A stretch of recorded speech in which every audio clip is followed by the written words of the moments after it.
Το Αζερμπαϊτζάν ισχυρίζεται και έχει εν μέρει δίκιο σε αυτό, ότι ο θύλακας του Ναγκόρνο Καραμπάχ, όταν διαλύθηκε η Σοβιετική Ένωση, το κατέλαβε η Αρμενία. Λοιπόν, τώρα το πήρε όλο.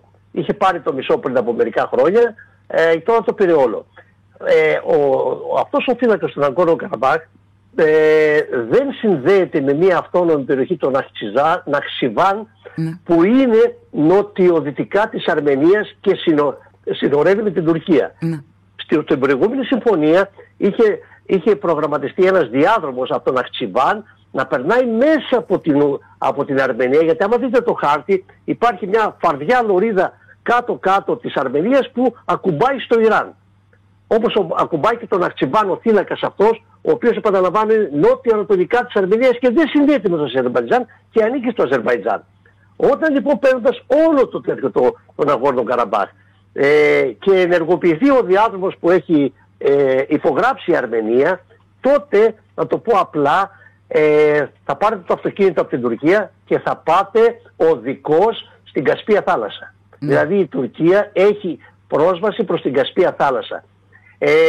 Αυτό είναι πάρα πολύ σημαντικό. Βλέπουμε την επιρροή της Τουρκίας στην περιοχή εκεί, την έξοδο προς την Κασπία θάλασσα, τα πετρέλαιά της και ούτω καθεξής.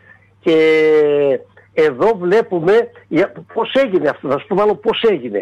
Έγινε διότι η Ρωσία τιμώρησε την Αρμενία για την προδοσία της. Η Ρωσία την προστάτευε, έχει δύο βάσεις μέσα στην Αρμενία.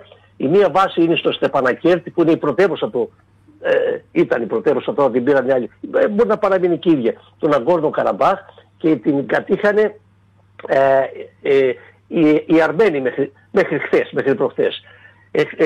Μετά λοιπόν την επίθεση που έκανε το Αζερμπαϊτζάν, ο αρμένικος στρατός έλαβε την εντολή από τον Πρωθυπουργό να μην ρίξει ούτε το φεκιά.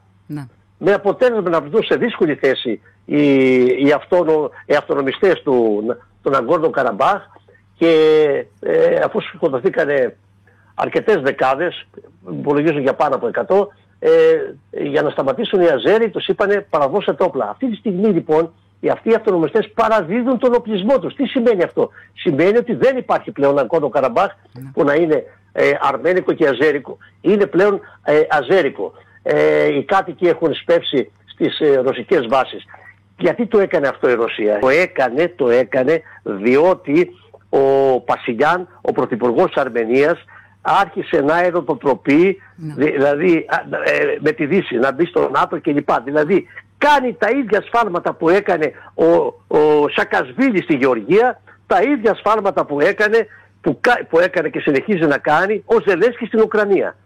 Η Ρωσία έχει διακηρύξει ότι στα θέματα ασφάλειας δεν θα αποφύγει τον πόλεμο.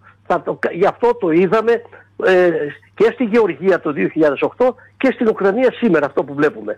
Αυτά τα οποία βλέπουμε τα έχουν αποκηρύξει μεγάλοι Αμερικανοί πολιτικοί διανοητές κλπ. Ένα παράδειγμα θα σας πω.